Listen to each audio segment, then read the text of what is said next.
So, hello future doctors, I welcome you all to this wonderful platform of CAT and Aspirants.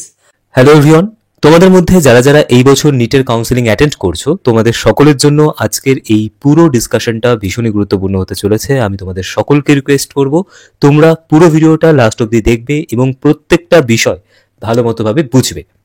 এই ভিডিওতে আমরা primarily এই বিষয়ে আলোচনা করব যে চয়েস ফিলিং করার সময় তোমরা পরপর কলেজগুলোকে কিভাবে লিস্টিং করবে, মানে কিভাবে তোমরা তোমাদের কলেজ প্রেফারেন্স লিস্টটা বানাবে যাতে করে তোমাদের র্যাঙ্ক ওয়াইজ বেস্ট পসিবল কলেজে সিলেকশন আসে, এবং তার পাশাপাশি কিভাবে কলেজ অ্যালোটেড হয় তোমাদের র্যাঙ্কের উপরে ভিত্তি করে, কিভাবে কলেজ অ্যালটমেন্টটা হয় তার একটা ব্রিফ অ্যান্ড প্রেসাইজ ইন্টারপ্রিটেশন তোমাদের সামনে আজকে আমি রাখবো। এবং আরেকটা গুরুত্বপূর্ণ বিষয় আমি বলে দিই, প্রিভিয়াস ইয়ার্সে কিছু কিছু স্টুডেন্ট চয়েস ফিলিংয়ে এরকম মিস্টেক করেছে যার জন্য কিন্তু তাদেরকে একটা হিউজ পেনাল্টি পে করতে হয়েছে। তোমরা যদি আগের বছরের রাউন্ড 1, রাউন্ড 2 অ্যান্ড রাউন্ড 3 এর কলেজ অ্যালটমেন্ট লিস্টটা দেখো, তোমরা ভালো মতোভাবে বুঝতে পারবে কিছু কিছু স্টুডেন্টসের চয়েস ফিলিংয়ের মিস্টেকের জন্য তারা এই পরিমাণে পেনাল্টি পে করেছে যে স্টুডেন্টটার রাউন্ড 1-এ হয়তো একটা গভর্নমেন্ট মেডিকেল কলেজ চলে এসেছিল, কিন্তু রাউন্ড 2-তে তার একটা গভর্নমেন্ট ডেন্টাল কলেজ এসছে। এবারে একটা জিনিস বোঝার চেষ্টা করো, যদি তোমার মিস্টেকটা রাউন্ড 1-এ হয় তাহলে তুমি ভুল সংশোধন করার একটা অপরচুনিটি পাবে, কিন্তু যদি সেই মিস্টেকটা রাউন্ড 2 বা রাউন্ড 3-তে গিয়ে হয় তাহলে কিন্তু অনেক সময় ভুল সংশোধন করার অপরচুনিটি তোমরা পাবে না। রাউন্ড 2-তে হলেও তোমরা ভুল সংশোধন করার অপরচুনিটি পাবে, ডিপেন্ড করছে তোমরা কোন ধরনের সিটগুলোর জন্য কাউন্সেলিং পার্টিসিপেট করছো তার উপরে। কিন্তু রাউন্ড 3-তে যদি তোমাদের কোনো রকমের কোনো মিস্টেক হয় চয়েস ফিলিংয়ে, তাহলে কিন্তু তোমরা সেই ভুলটাকে সংশোধন করার আর কোনো রকমের কোনো অপরচুনিটি পাবে না। আরেকটা বিষয় সেটা হচ্ছে যে অনেকে কি ভাবে যে রাউন্ড 1-এ তো ফ্রি এক্সিট আছে, আমি যেমন তেমন করে কলেজ ফিল করে দিই, ইট ডাজন্ট ম্যাটার কি আমি কোন সিকোয়েন্সে কলেজগুলোকে লিস্টিং করলাম, আমার মনে হচ্ছে এই কলেজটাকে লিস্টে রাখা দরকার, আমি জাস্ট রেখে দিলাম, কলেজ অ্যালটমেন্ট আসুক তারপর আমি ডিসিশন নেব যে সেই কলেজে আমি অ্যাডমিশন নেব কি নেব না। এটা একদমই করা উচিত নয়।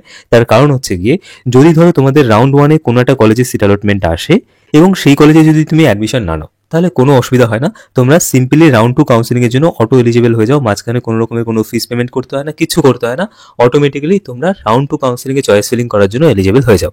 কিন্তু এখানে সব থেকে গুরুত্বপূর্ণ বিষয় সেটা হচ্ছে রাউন্ড 1-এ যদি তোমার কোনো একটা কলেজে সিট অ্যালটমেন্ট আসে এবং সেই কলেজে গিয়ে যদি তুমি অ্যাডমিশন না নাও তাহলে তোমরা রাউন্ড 2 কাউন্সিলিং অ্যাটেন্ড করতে পারছো, রাউন্ড 3 কাউন্সিলিং অ্যাটেন্ড করতে পারছো, কিন্তু রাউন্ড 4 বা স্ট্রে ভ্যাকেন্সি রাউন্ড কাউন্সিলিং যেটা হয় সেই রাউন্ড অফ কাউন্সিলিংটা তোমরা পার্টিসিপেট করতে পারবে না। তো যদি কোনো নতুন কলেজ রাউন্ড 4 কাউন্সিলিংয়ে অ্যাড হয়, অথবা যদি কোনো অলরেডি এক্সিস্টিং কোনো মেডিকেল কলেজে বা ডেন্টাল কলেজে রাউন্ড 4 কাউন্সিলিংয়ে যদি সিট ইনক্রিজমেন্ট হয়, তাহলে তার বেনিফিটটা তোমরা নিতে পারবে না। সেজন্যই কাউন্সিলিং এইভাবে অ্যাটেন্ড করতে হয় যে তোমার প্রেফারেবল কলেজগুলোর মধ্যে যদি কোনো কলেজে সিট অ্যালটমেন্ট আসে ভালো, না হলে তুমি সিম্পলি পরের রাউন্ড অফ কাউন্সিলিংটা অ্যাটেন্ড করবে। ঠিক আছে, ওকে, এইভাবেই বেসিক্যালি চয়েস ফিলিংটা করতে হয়। অনেকে কি ভাবে কলেজ অ্যালটমেন্ট আসুক তারপর ডিসিশন নেবো আমি সেই কলেজে গিয়ে অ্যাডমিশন নেবো কি নেবো না, ফ্রি এক্সিট তো আছে রাউন্ড 1-এ, বাট এটা কখনোই করতে হয় না। কেননা আমরা কিন্তু প্রিভিয়াস ইয়ার্সে দেখেছি যে রাউন্ড 4 কাউন্সিলিংয়ে গিয়ে কিছু কিছু কলেজ সিট ইনক্রিজমেন্ট করে, আবার কিছু কিছু মেডিকেল কলেজ আছে যারা রাউন্ড 4 কাউন্সিলিংয়ের পরবর্তী রাউন্ড কাউন্সিলিংগুলো থেকে কাউন্সিলিংয়ে পার্টিসিপেট করা স্টার্ট করে। ঠিক আছে, এরকম ইনসিডেন্ট হয়, সেজন্যই আমি তোমাদেরকে বলছি প্রথম থেকে খুব ভালো মতোভাবে বুঝে শুনে চয়েস ফিলিংটা করবে। আরেকটা বিষয় অনেক সময় আমরা কি করি, আমরা প্রিভিয়াস ইয়ার্সে কাট অফ দেখি, এই বছর ইউটিউব বা অন্যান্য সোশ্যাল প্ল্যাটফর্মে এক্সপেক্টেড কাট অফের ভিডিওসগুলো দেখি, ইনক্লুডিং মাই ভিডিওস অলসো। আমি নিজেও এক্সপেক্টেড কাট অফের উপরে অনেক সময় আমার ওপিনিয়ন শেয়ার করে থাকি, কিন্তু আমি তোমাদেরকে একটা বিষয় প্রত্যেকবার বলে এসেছি এবং আমার প্রত্যেকটা ভিডিওতে সেম কথা রিপিট করে এসেছি যে কাট অফ কোথায় যাবে সেটার উপরে ভিত্তি করে তোমরা তোমাদের কলেজ প্রেফারেন্স লিস্টটা বানাবে না। মোস্ট অফ দ্য স্টুডেন্টস এই মিস্টেকটাই করে যে ধরো একটা স্টুডেন্টের অল ইন্ডিয়া র্যাঙ্ক আছে 48,000, ওকে, এবারে সে তো বুঝেই গেছে যে আমার তো আর গভর্নমেন্ট মেডিকেল কলেজে সিলেকশন আসছে না, জেনারেল ক্যাটাগরি একটা স্টুডেন্ট যার অল ইন্ডিয়া র্যাঙ্ক 48,000, সেটা ভালো মতোভাবে বুঝে গেছে এতদিনে ইউটিউব বা অন্যান্য সোশ্যাল প্ল্যাটফর্মে এক্সপেক্টেড কাট অফের ভিডিওস দেখে যে আমার গভর্নমেন্ট মেডিকেল কলেজে কোনোভাবেই সিলেকশন আসছে না, সবাই বলছে 46,000-এর উপরে কাট অফ থাকবে, কেউ বলছে 40,000, কেউ 44,000। আমি যে কাট অফের প্রেডিকশনগুলো করেছি সেই ভিডিওসগুলোকে ইনক্লুড করেই বলছি, কারোর কাছে এখন অবধি পশ্চিমবঙ্গ থেকে যতজন স্টুডেন্ট এই বছর নিটে কোয়ালিফাই করেছে তাদের ডেটা নেই, এবং যতক্ষণ না পর্যন্ত তোমার কাছে প্রত্যেকটা স্টুডেন্টের ডেটা আসছে ততক্ষণ অবধি তুমি এক্সপেক্টেড কাট অফের ক্যালকুলেশন করতেই পারো না। ওকে, তো কাট অফ কোথায় যাবে সেটা দেখে তোমরা কেউ চয়েস ফিলিং করবে না, please don't do this mistake. আমি তোমাদেরকে দেখিয়ে দিচ্ছি আগের বছর কিছু স্টুডেন্ট এই মিস্টেক করে কি পরিমাণে পেনাল্টি পে করেছে। আগের বছর স্টেট কোটার আন্ডারে Shri Ramakrishna institute of medical sciences and Sonka hospital এর কাট অফ কত গেছিল? কাট অফ গেছিল 59,000-এর মতো। এবারে যে স্টুডেন্টের 51,000 র্যাঙ্ক এসছে তার কেপিসি মেডিকেল কলেজে ম্যানেজমেন্ট কোটা আন্ডারে সিট অ্যালটমেন্ট এসছে।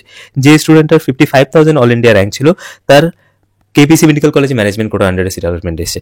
যে স্টুডেন্টটা 57,000 অল ইন্ডিয়া র্যাঙ্ক ছিল, তার কেপিসি মেডিকেল কলেজে ম্যানেজমেন্ট কোটা আন্ডারে সিট অ্যালটমেন্ট এসেছে। এবারে এখানে হয়তো অনেকেই বলবে যে দাদা এরকমও তো হতে পারে যে এরা এই মেন্টালিটি নিয়ে কাউন্সিলিং অ্যাটেন্ড করছিল যে যদি আমাদের কেপিসি স্টেট কোটা না হয় তাহলে আমরা ম্যানেজমেন্ট কোটা আন্ডারে অ্যাডমিশন হব।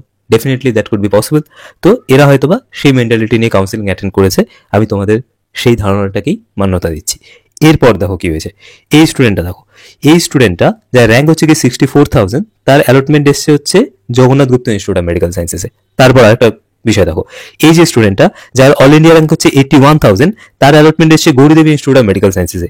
এই স্টুডেন্টটা দেখো যার র্যাঙ্ক হচ্ছে গিয়ে 82,000, তার অ্যালটমেন্ট এসছে গৌরীদেবী ইনস্টিটিউট অফ মেডিকেল সায়েন্সেসে। তারপরে দেখো কেপিসি মেডিকেল কলেজে অনেকেই ম্যানেজমেন্ট কোটা আন্ডারে সিট অ্যালটমেন্ট পেয়েছে, প্রত্যেকটাই প্রাইভেট ম্যানেজমেন্ট কোটা আন্ডারে সিট অ্যালটমেন্টের কথা বলছি। এবং তোমরা যদি খুব ভালো মতো ভাবে খোঁজো, স্টেট কোটাতেও হয়তো বা রাউন্ড 1, রাউন্ড 2 বা রাউন্ড 3-তে এরকম কিছু ক্যান্ডিডেট পাবে যারা তাদের র্যাঙ্ক ওয়াইজ বেটার কলেজ পেতে পারতো, বাট ওই আগের থেকে মাথার মধ্যে একটা চিন্তা ভাবনা নিয়ে বসে আছে যে আরে কাট অফ তো এত যাবে, আমার তো এই কলেজে সিট অ্যালটমেন্ট আসবে না, তো ফালতু ফালতু কেন আমি এই কলেজটাকে আমার চয়েস লিস্টে রাখবো। অনেকেই এরকম ভাবে এক্সপেক্টেড কাট অফের আগের থেকে প্রেডিকশন করে নিজেরাই আগের থেকে কাট অফ জ্যোতিষী হয়ে বসে কলেজ প্রেফারেন্স লিস্টটাও এরকম ভাবে বানায় যে কাট অফ তো এত যাবে, আমার তো এই কলেজে সিলেকশন আসবে না, তাহলে আমি এই কলেজটাকে আমার লিস্টে রাখবো না। এই মিস্টেকটা তোমরা প্লিজ কেউ করবে না। এবং আরেকটা গুরুত্বপূর্ণ বিষয় সেটা হচ্ছে যে যদি তুমি কাউকে এই রেসপন্সিবিলিটিটা দিয়েছো যে তোমার চয়েস ফিলিংটা সে করে দেবে, কোনো একটা ইন্ডিভিজুয়াল পার্সন হতে পারে বা কোনো একটা অর্গানাইজেশন হতে পারে, তাহলে একটা জিনিস জাস্ট মাথায় রাখবে, তোমার সামনে যেন চয়েস ফিলিংটা হয়, মানে তুমি যেন দেখতে পারো যে কোন কোন কলেজকে তোমার প্রেফারেন্স লিস্টে কিভাবে অ্যাড করা হলো। চয়েস ফিলিং করার সময় কোন কলেজটাকে আগে রাখা হলো, কোন কলেজটাকে পরে রাখা হলো।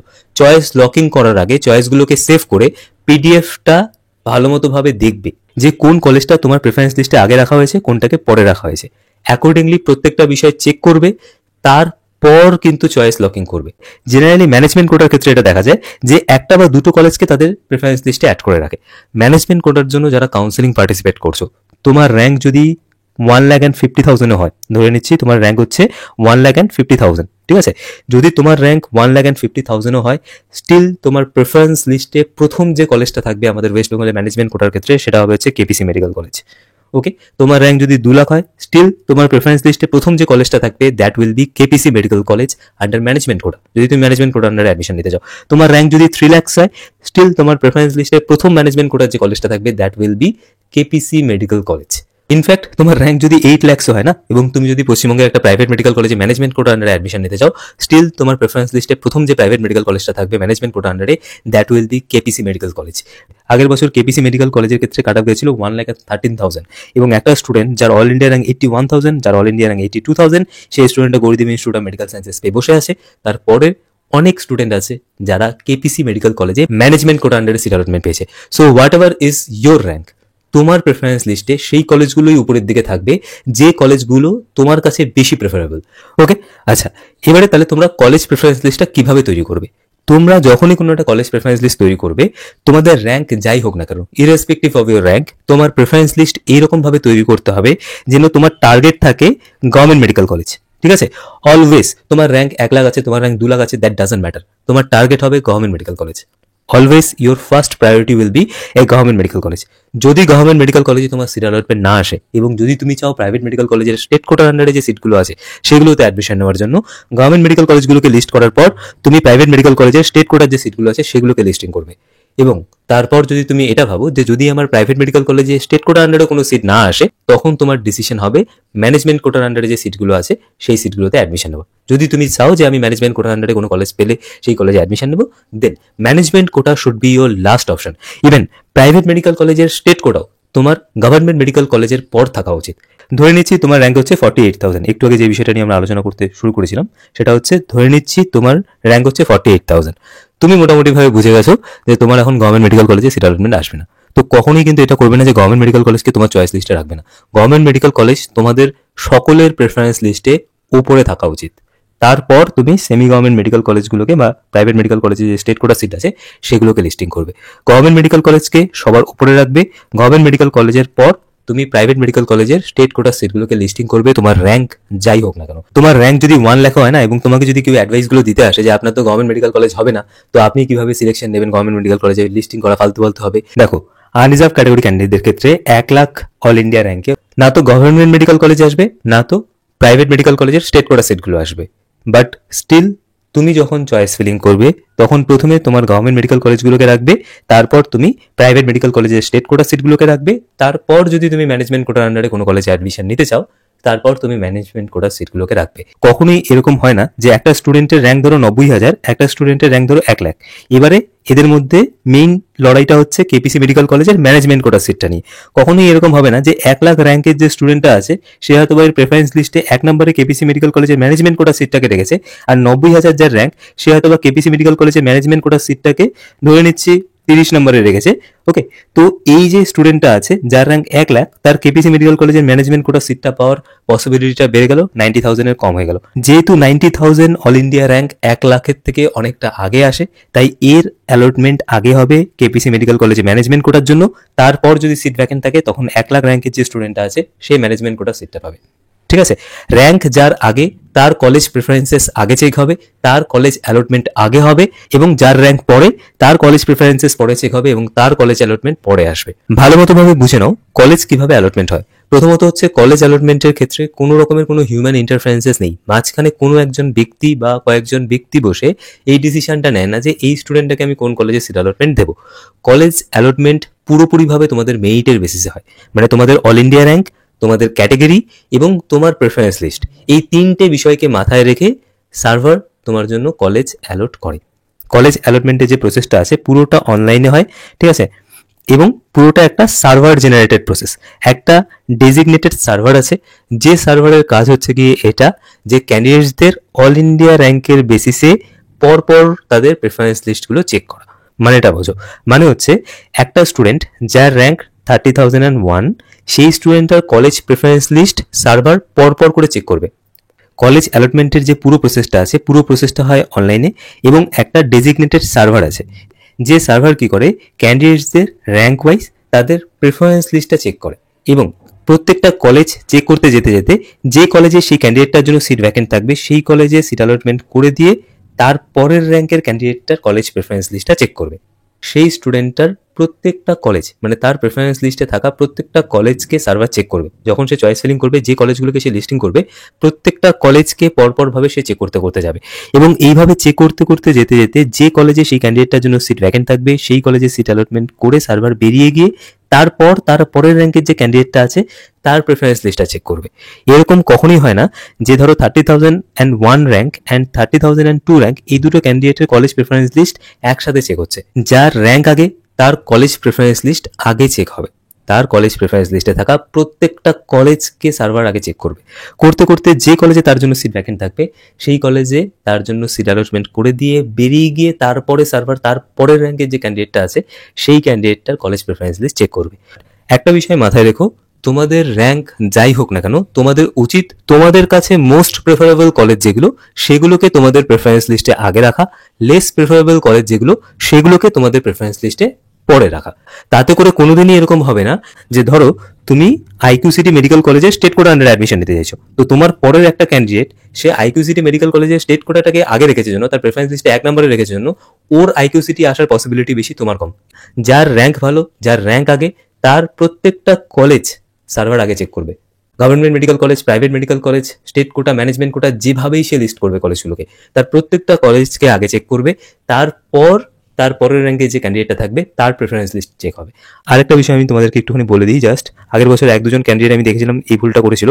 সেটা হচ্ছে যে বর্ধমান মেডিকেল কলেজ আর নর্থ বেঙ্গল মেডিকেল কলেজ, আর বর্ধমান ডেন্টাল কলেজ আর নর্থ বেঙ্গল ডেন্টাল কলেজ, কলেজগুলোর নাম একই রকম কিন্তু, ঠিক আছে? তো তোমরা দেখবে যে কলেজগুলোকে তুমি ডেন্টাল কলেজ হিসাবে রিস্ট্রিক্ট করেছো নাকি মেডিকেল কলেজ হিসেবে রিস্ট্রিক্ট করেছো। জেনারেলি এই দুটো মেডিকেল কলেজের ক্ষেত্রেই বেশি ভুল হয়।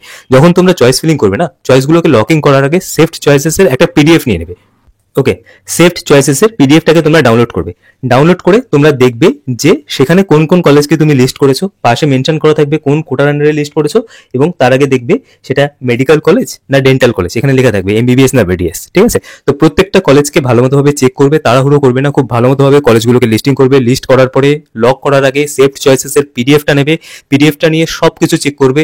যে কলেজটাকে তুমি লিস্ট করেছো সেটাকে ম্যানেজমেন্ট কোটার আন্ডারে লিস্ট করেছো না স্টেট কোটার আন্ডারে লিস্ট করেছো, আর হচ্ছে কোন কোর্সের আন্ডারে লিস্ট করেছো, এমবিবিএস না বিডিএস, সবকিছু ভালো মতো ভাবে চেক করে নিয়ে তারপর তোমরা চয়েস লকিং করবে। কেমন? দেখো, যাদের র্যাঙ্ক ভালো আছে তারা কোনো না কোনো একটা মেডিকেল কলেজ পেয়ে যাবে, যেটা মেইন টার্গেট সেটা হচ্ছে যে তোমাদের র্যাঙ্ক ওয়াইজ বেস্ট পসিবল কলেজে তোমাদের সিলেকশনটা পাওয়া। ওকে, সো আই হোপ আমি তোমাদেরকে মোটামুটিভাবে এইটুকু বোঝাতে পেরেছি যে প্রেফারেন্স লিস্ট তৈরি করার সময় বা চয়েস ফিলিং করার সময় তোমরা কোন কোন মিস্টেক্সগুলোকে অ্যাভয়েড করবে। কেমন? এরপর তোমরা অ্যাকর্ডিংলি ডিসিশন নিয়ে তোমাদের কলেজ প্রেফারেন্স লিস্টটা বানাও এবং অ্যাকর্ডিংলি তোমরা চয়েস ফিলিং করো।